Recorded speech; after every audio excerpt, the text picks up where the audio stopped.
Merhaba arkadaşlar, Tarkan Özvardar ben. Bugün YouTube kanalımızda sizlere bebek ve köpek uyumu, çocuk ve köpek uyumu konusunda nelere dikkat edilmesi gerekli olduğu konusundan bahsetmek istiyorum. Özellikle köpek sahiplenmek isteyen ya da halihazırda köpekleri varken çocuk sahibi olmayı bekleyen insanların kafasını çok kurcalayan bir şey bu.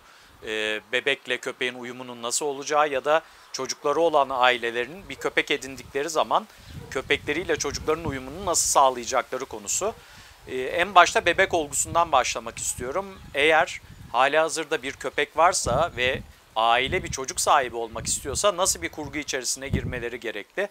Birincisi, evde yaşayan bir köpek için konuşuyorsak eğer ve bebek sonradan aileye birey olarak katılacaksa bir takım şeylere dikkat etmek gerekiyor. Günümüzde artık çocuk doğumlarının hemen hemen hepsi hastanelerde şekilleniyor. Dolayısıyla doğum yapıldıktan sonra bir ya da birkaç gün anne ve çocuk hastanede kalmak durumunda oluyor ve eve gelişleri ve kurgunun nasıl yapılması gerekli olduğu, çocukla köpeğin, bebekle köpeğin uyumunun nasıl organize edilmesi gerekli olduğu konusunda bazı şeylere dikkat edilmesi gerekiyor.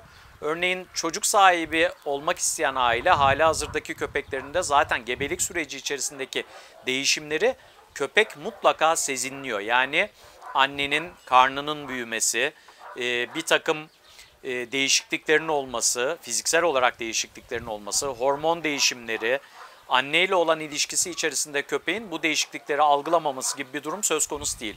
Ama hastane doğumu şekillenip çocuk doğduktan sonra eve geliş öncesinde yapılması gereken şeyler var. Bir kere köpeğe evin içerisinde bir değişim olacağını sinyalize etmek gerekiyor. Yani çocukla ilgili çocuk odasının organize edilmesi, çocuğun ihtiyaçları olan şeylerin ortama yerleştirilmesi gibi olgular zaten bir şeylerin değişeceğinin sinyalini köpeğe verecektir. Ve hastanede doğum şekillendiyse özellikle çocuğun kokusunun sinmiş olduğu bir örtü, bir nevresim, bir havlu gibi bir objenin mutlaka çocuktan önce eve getirilmesi ve köpeğin yatmaktan en hoşlanacağı yere serilerek çocuk gelmeden önce kokusunun eve gelmesinin sağlanması çocuk geldiği zaman köpeğin endişesini minimalize edecektir. Biliyorsunuz köpekler sürü mentalitesiyle hareket eden canlılar. Ev içerisindeki bireylerin sayısının artması veyahut da yaşayan bireylerin sayısındaki değişim, aile bireylerinin sayısındaki değişim onları mutlaka bu değişime adaptasyon geliştirmek zorunda bırakacaktır.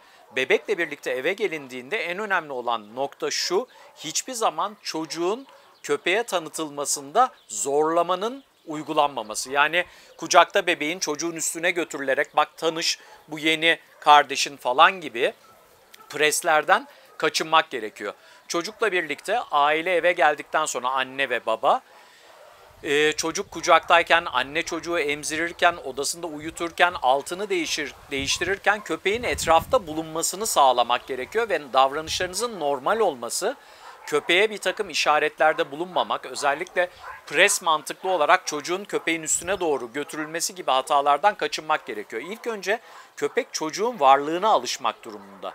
Dolayısıyla rutin işlerinizi yaparken çocukla birlikte biraz önce bahsettiğim emzirme, altını değiştirme gibi işlemlerin köpeğin etrafta bulunması, kendi tercihiyle gelip çocuğu koklaması, özellikle poposunun koklanması alt değişim esnasında veyahut da emzirme esnasında gelip koklamasına mutlaka izin verilmesi gerekiyor ve bu tür durumlarda da köpeği kendi düşünce tarzı ve kendi mental algısına bırakmak, yönlendirmeye çalışmamak en doğru sistemlerden bir tanesi. Yani köpek zaman içerisinde çocuğun varlığına alışmak durumunda. Eğer bir çocuk odası dizayn edildiyse mutlaka çocuk odasının kapısına bir çocuk kapısı yapılması, yani köpeğin istediği zaman çocuğun odasında çocuğu gözlemleyebilmesini sağlamak, kapalı kapılar arasında kalmamasını sağlamak oldukça önemli. İstediği zaman köpek çocuğu gözlemleyebilmeli ve anne çocuğun yanına girdiğinde köpek de onunla birlikte girebilmeli ya da baba girdiği zaman birlikte girebilmeli. Herhangi bir pres uygulanmamalı. Bu sayede çocuğun kendiliğinden ailenin içerisine penetre olması, köpeğin kafasında da çocuğun aile içerisinde bir yerinin oluşmasının sağlanması söz konusu olacaktır. Söylediğim gibi en yanlış hareketler çocuğu köpeğin üstüne koymaya çalışmak, çocuğu zorla köpekle tanıştırmaya çalışmak ya da köpeği zorla çocukla tanıştırmaya, bebekle tanıştırmaya çalışmak kesinlikle doğru uygulamalar olmayacaktır. Özellikle bunlara dikkat etmenizi tavsiye ederim. Yeni bebek sahibi olacak olan bireyler için endişelenmeyin. Daha önce bahsettiğim köpek tüyü yutulduğunda çocuğun işte ciğerine saplanacağı, risk oluşturacağı falan gibi hurafeleri köpek tüyü yutulduğunda ne olur videomuzda izleyebilirsiniz. Zaten işin sağlık boyutu apayrı bir konu. Ama köpeğinizin aşıları ve parazitler mücadeleleri düzenli yapılıyorsa endişe etmenizi gerektirecek bir durum yok. O videomda da bahsederim zaten. Aslında çocuk, bebek eve geldiği zaman evde bir köpek varsa ya da bir evcil hayvan, kedi varsa çocuğu eser miktarda alerjenler ve mikroplarla tanıştıracağı için tam tersi daha sağlam bir bağışıklık sisteminin olmasına sebebiyet verecektir. O yüzden endişeleneceğiniz bir şey yok. Sağlık kontrolleri düzenli yapılan ve parazitler mücadelelerine dikkat edilen bir köpekte çocuk açısından herhangi bir tehlike oluşmayacaktır. İşin bu boyutunu diğer videomuzda izleyerek zaten öğrenmeniz mümkün.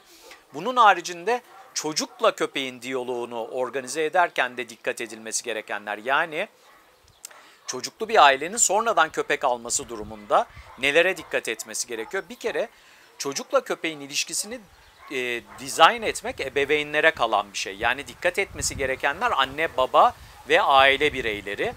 Bir kere çocukla köpeği tanıştırmak özellikle stressiz ortamlarda nasıl olması gerekiyor?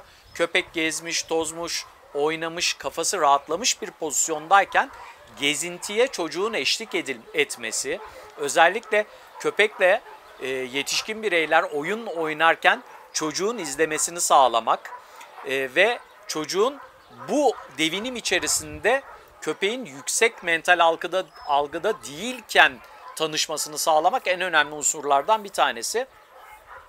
Özellikle iri cüsseli köpeklerde istemeden çocuğu travmatize etme riski söz konusu olabilir köpeğin.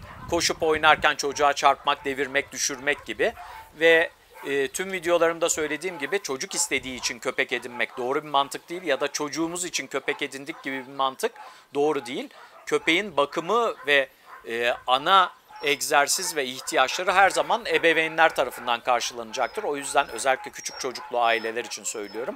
Mutlaka aile bireylerinin o sorumluluğu alması gerekiyor ve çocukla köpeğin diyaloğunu ailelerin oluşturması gerekiyor. Yine aynı şekilde çocuğa veyahut da köpeğe sinyaller vermemek, tanıştırmaya çalışmamak, zorlamamak çok önemli. En güzeli aile bireylerinin köpekle birlikte gezintisine çocuğun da eşlik etmesi, yani ailecek gezinti yapmak. Çünkü dış uyarıcılar yoğun olduğu zaman köpek çocuğa daha fazla konsantre olmayacaktır ve varlığına alışacaktır. Eğer köpeğinizin çocuklarla diyaloğunun iyi olmasını istiyorsanız dikkat etmeniz gereken şey şu, çocuklu veyahut da çocuksuz aileler için söylüyorum. Çocukla köpeğin tanışması illa çocuğun temasını gerektiren bir durum değil. Ne yapmalısınız? Çocuk parklarının etrafında dolaşmak köpekle birlikte.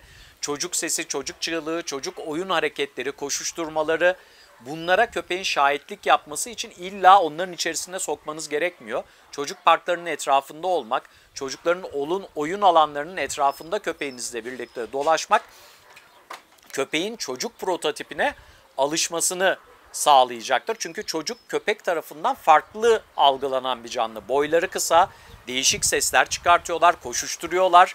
Dolayısıyla köpek için insan prototipinin veyahut da yetişkin insan prototipinin biraz dışında olan bir şey. Doğru tanıtmak çok önemli ama bu tanıştırmayı dediğim gibi zorlayarak yapmamak gerekiyor.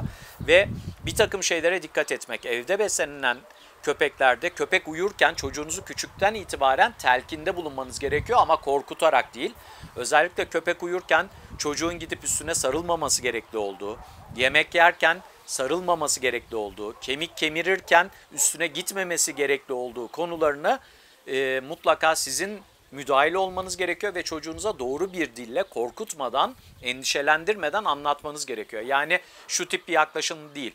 Köpek uyurken üstüne gidersen ve sarılmaya çalışırsan seni ısırabilir değil. Onu uyurken rahatsız etmemen gerekli. Onu yemek yerken rahatsız etmemen gerekli. Onu kemik kemirirken rahatsız etmemen gerekli. oyuncak konusuna çok dikkat etmek gerekiyor. Köpeğin oyuncaklarıyla çocuğun oyuncaklarını birbirine karıştırmamak gerekiyor. Çünkü köpekler de tıpkı çocuklar gibi bazen oyuncaklarını paylaşmak istemeyebilirler. Ve çocuğu kendisine oyuncağını alacak şekilde düşünüp rakip olarak görebilir. Dolayısıyla küçükten itibaren bu organizasyonları doğru yapmak, önlemleri kesinlikle doğru almak gerekiyor.